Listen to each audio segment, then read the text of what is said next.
Hello, Husky Nation. Welcome to Beyond the Bench, a weekly series where we sit down with each of our head coaches here at Bloomsburg University to get thoughts about their program, themselves, and what it means to be a Husky. This week's episode is sponsored by Stone Office. We would like to thank them and the rest of our corporate sponsors for their continued support of Husky athletics. I'm Dave Leisering, Sports Information Director here at Bloomsburg, and today's guest on Beyond the Bench is the head coach of the Huskies men's and women's cross country and track and field programs, Bernie Empie. Bernie, thank you very much for taking some time out today. Thanks so much, Dave. I appreciate it. It's happy to be here. So first off, the question of the year, how have you been able to stay connected with your team and keep them motivated during the pandemic? I think probably the answer everybody has, right? Zoom, the magic of computers, and just being able to connect through digital media. Obviously, that's a new world I think we're all living in to some extent. While it existed before us, you know, we've kind of learned the ropes along, I think, with our student athletes in that respect. That certainly, I think, has allowed us to at least see each other, feel connected, and hold some sort of normalcy to a very unnormal situation. You know, I think the other things, you know, which are not as abnormal, right? I think every coach would probably say they receive a lot more text messages than sometimes they'd prefer to have from student athletes.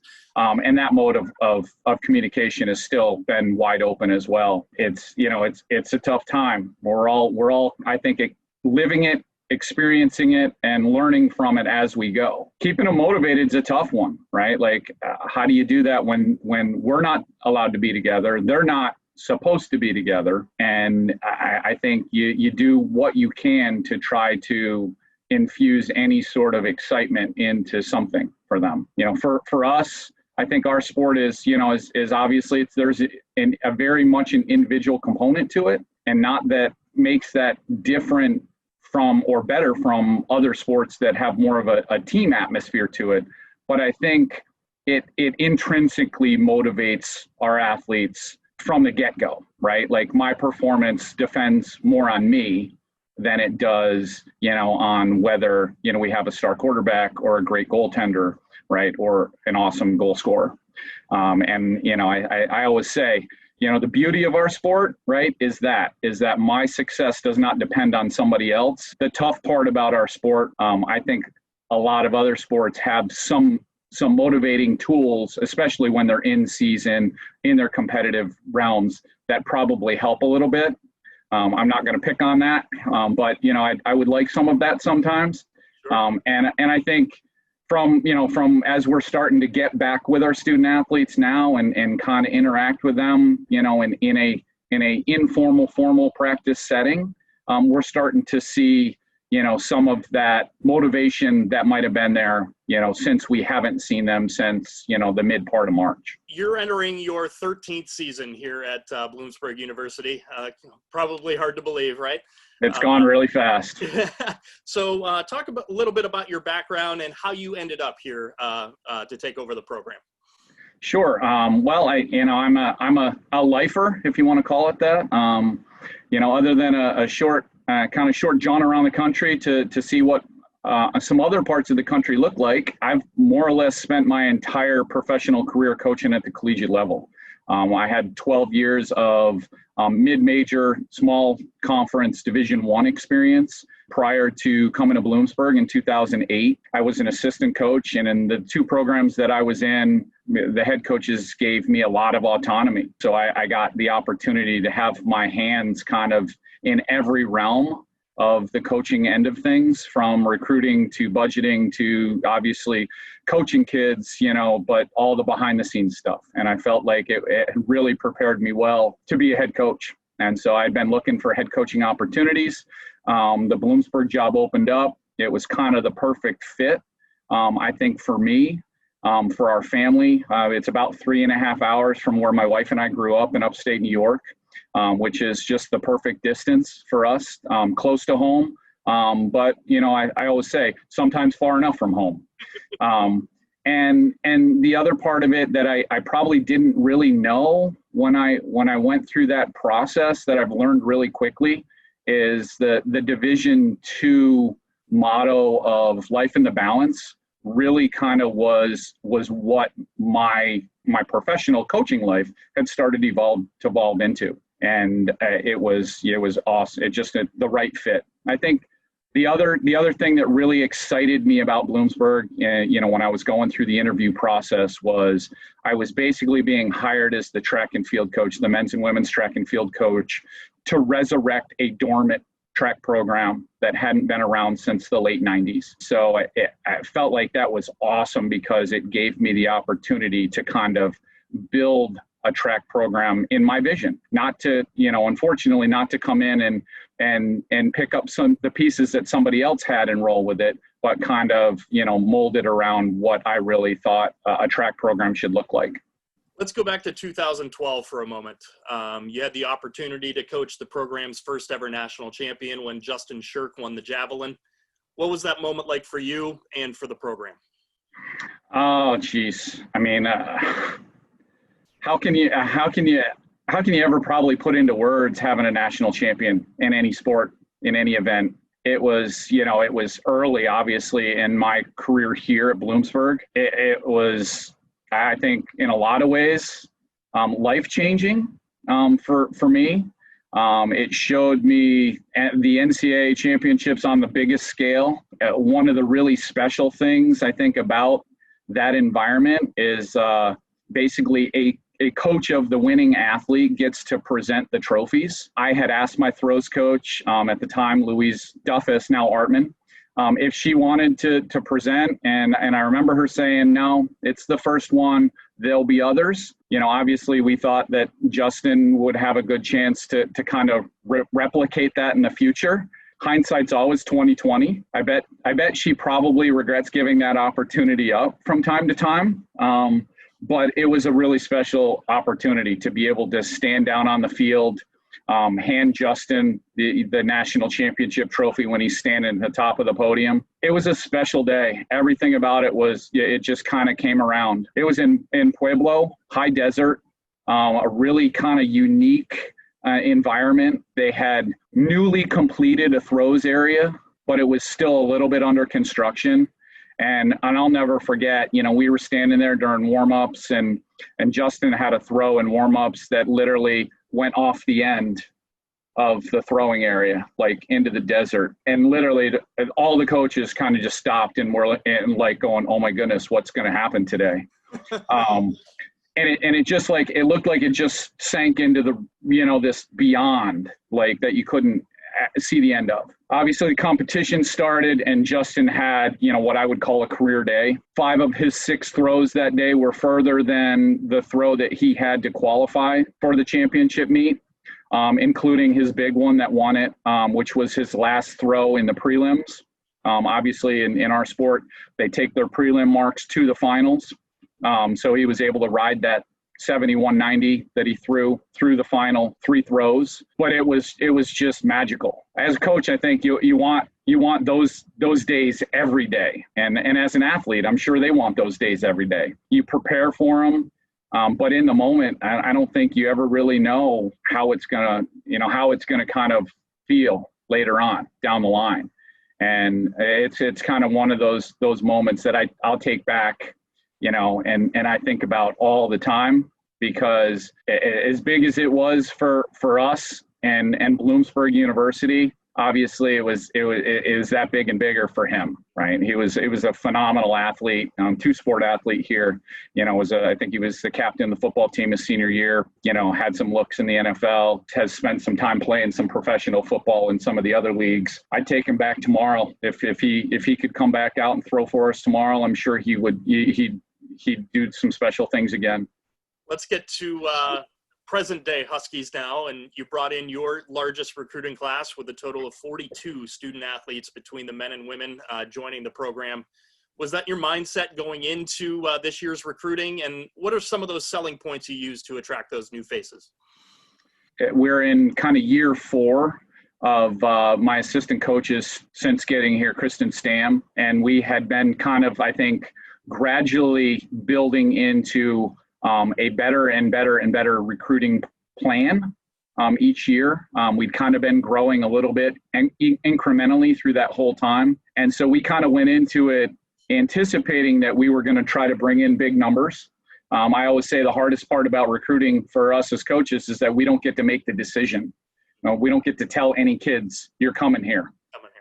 They have to choose us. Obviously to end up getting 42 is nice. There was a lot more talk to than 42. And I say, I also say, I'll tell people all the time, some of the other hard things about it, right, is that you hear a lot more no's than you hear yeses. And as a coach, especially I think in our sport where it's really easy to identify, what their impact can be in a program, you fall in love with kids all the time. And you hear a lot more no's. So it can be, kind of be a tough situation in those circumstances. But we went into it, planning that we were gonna kind of anticipate to bring in really big class. What do we sell? We sell Bloomsburg, right? We sell our athletes.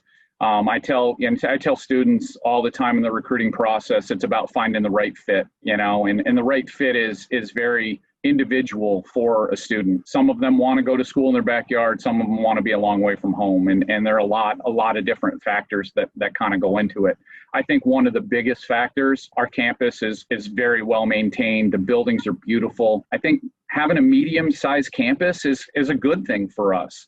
We're able to offer some things that small campuses might not be able to, but it gives you a really quaint campus feel. Student athletes are great. We include them a lot in our recruiting because I feel like it's really important for a prospective student to meet their future teammates and find out if that's a good fit for them, right? If they're going to be able to gel with that group. It's nice if they can come in and run fast or jump far, but ultimately those are their friends, or they're going to be their friends. And that really needs to be one of the biggest things that they feel comfortable with in that process. I mean, there are so many other intangibles that Bloomsburg offers, but I think those are the really big ones. So in a typical year, you coach a program that has a continuous competition schedule from late August to mid-May between cross country and track and field. What could this abbreviated spring look like for your three programs, and how do you and your staff anticipate managing everything?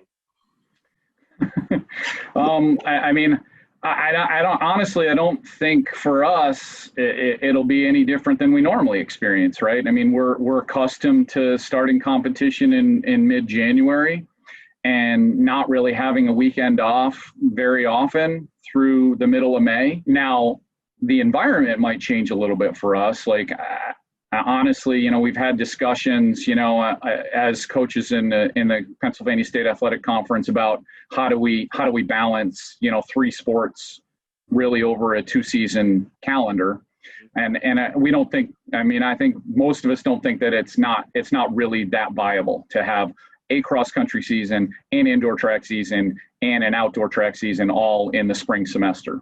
I think we're going to get 2 of the 3. I think, if we have indoor track, then we probably are not going to have a cross-country season. Does it mean that we don't plop maybe a cross-country championship in someplace in March?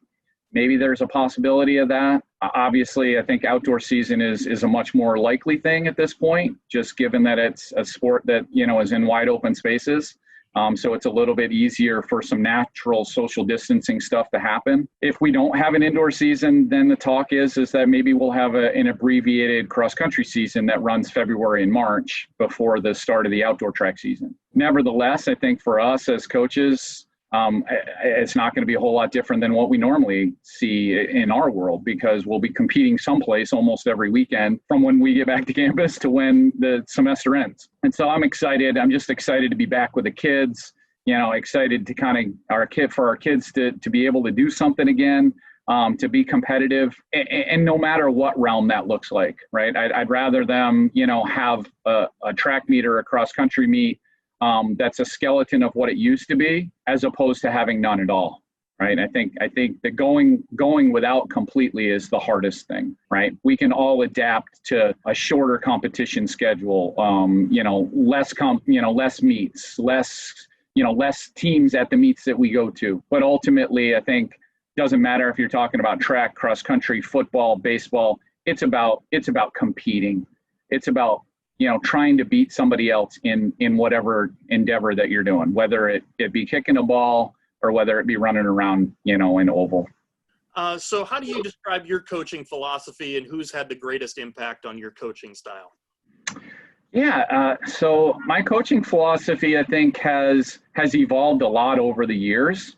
And I think to some extent, you wouldn't hear a lot of coaches that have spent I'm dating myself a little bit. I think this is my 25th year coaching at the collegiate level. It's evolved, I think, a lot over those 25 years.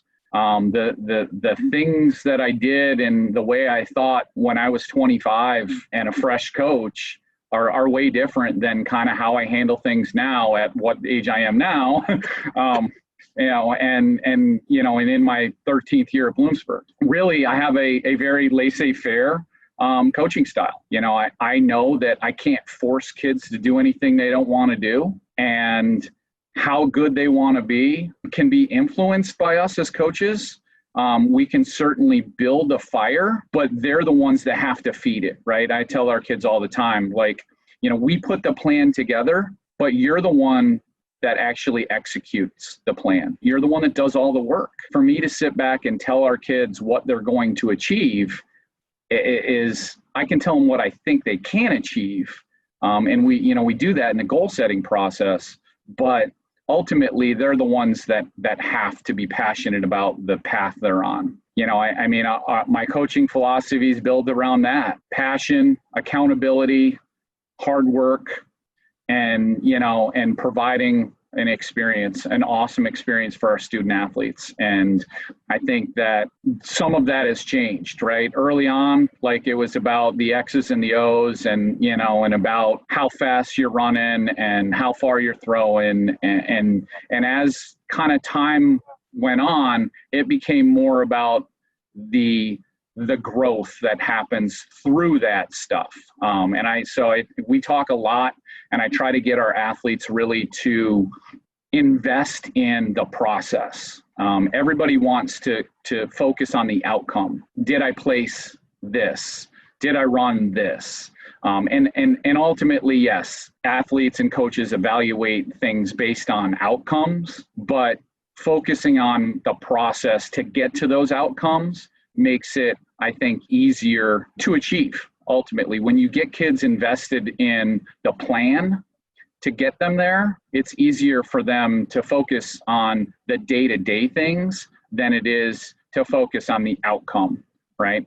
A lot of times, I think in our sport, it's not unique from this standpoint, but where a kid might be as a first year student, they're going to be much different, and they can be much different 4 or 5 years later. How much the development process changes during that time is sometimes really overwhelming to get a kid to see 4 or 5 years out. And so you can't really kind of get them to look that far in the future. You need to get them to focus on the short-term stuff. And then as they gradually make gains towards the bigger goals, they become, I always say, they become more realistic. They can become more dreamable. And all of a sudden it gets easier to reinvest and re-energize them in that process. Both of my former head coaches were very different head coaches, but offered me the opportunity to really kind of get my hands dirty, to be involved in every aspect of the decision-making processes. Ultimately, yes, the buck stops at the head coach's desk, and that person needs to be the one that's going to make the final decision. And as an assistant coach, you better be on board, right? I always say, an assistant coach's job is to make the head coach look good. And if a head coach hires the right assistant coaches, they all do that. And I've been fortunate to have assistant coaches that have done a great job. I think that's some of the things I learned from, the person that probably I took the most with, which was Laura Nardelli, that I spent 8 years at Colgate with. I came in as a coach that was still kind of in the early years, right? I was very focused on X's and O's, and I was really excited about doing this and this and this and this and this, and she really kind of showed me how to, as a coach, to have your own balance, which is really important in our sport that does have a competition schedule that starts in late August and finishes in the middle of May. I've always said along the way, coaches need to have very special, significant others in their lives because we spend a lot more time with somebody else's children than we do with our own. And that's sometimes really tough as a coach. She really kind of showed me how to step back, right? How to step back and kind of not make things always about my coaching job, but also to make them about my family. And I think that's super, super valuable for longevity as a coach at the collegiate level. My expectations are always big. I always tell kids, don't ever mistake my easygoing attitude for not wanting to win. I think coaches in every sport and every walk of life are the same way, right? Like, we love to win. The beauty of it is that I feel fortunate enough to allow my athletes the patience to grow so that I don't necessarily, have to milk everything out of my freshman or my first year student that they can have. And I think that really helps with the longevity of our sport, being able to have continued development over those 4 years.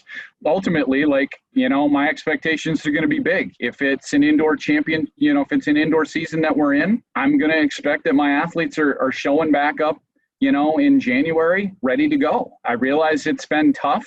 There are always reasons. There aren't a lot of excuses. And ultimately, somebody somewhere is going to get the job done. Is that going to be you or is that going to be somebody else? Right? There are things that hold us back. I get it. It would be really easy in every walk of life to blame the pandemic for our inability to do this or do that or, accomplish something.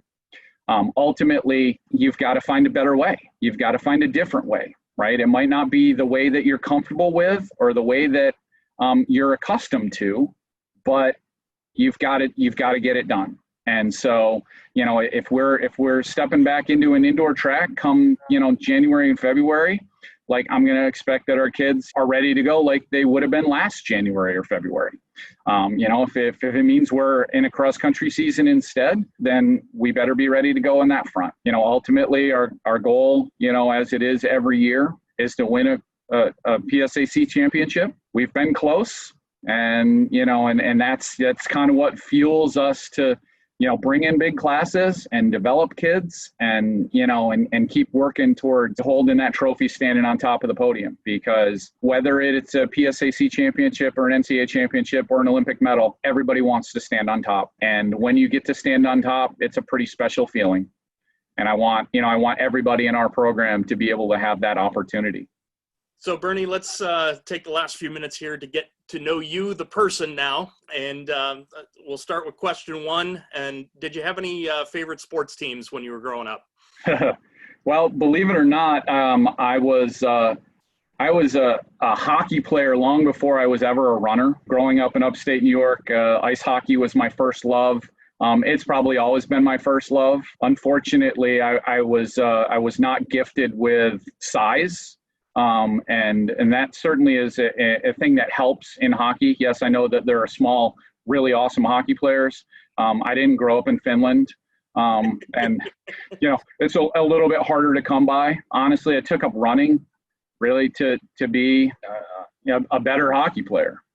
I found, running and it kind of fit me. I liked the individual aspect of it and I was good at it.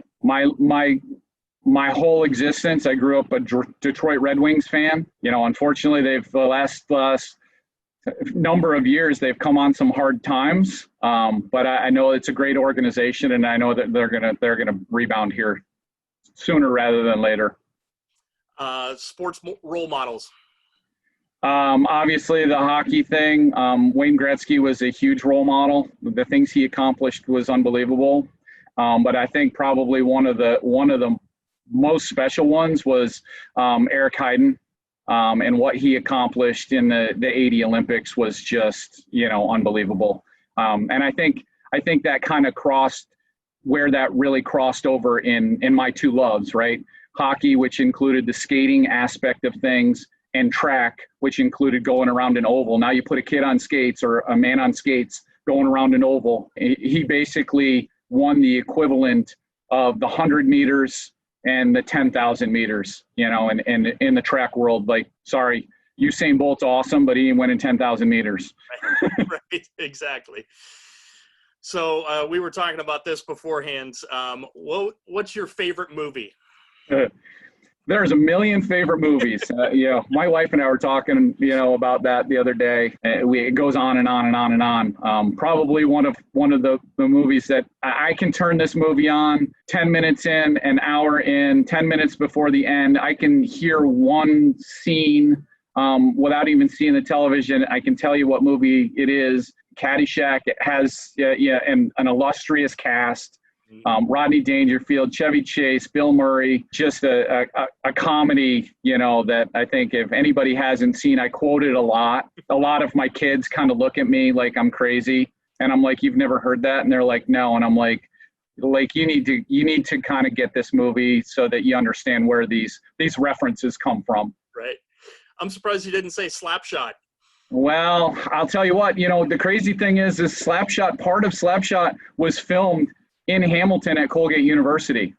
Obviously a long time before we got there, and even before I could remember it, but it was tough. I mean, there are a lot of hockey movies that kind of fit, some that people have seen, some that they probably haven't seen. Right. It was a really tough call. Like I said, I could go on for hours about just my favorite movies. So do you have a favorite food? Steak, hands down. Next question. The bloodier, the better.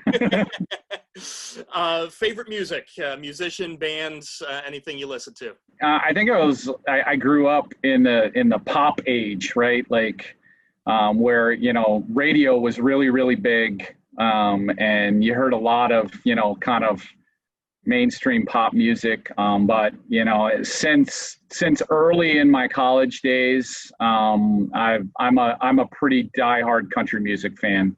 If you could meet anyone, past or present, living or dead, who would it be and why? Wow.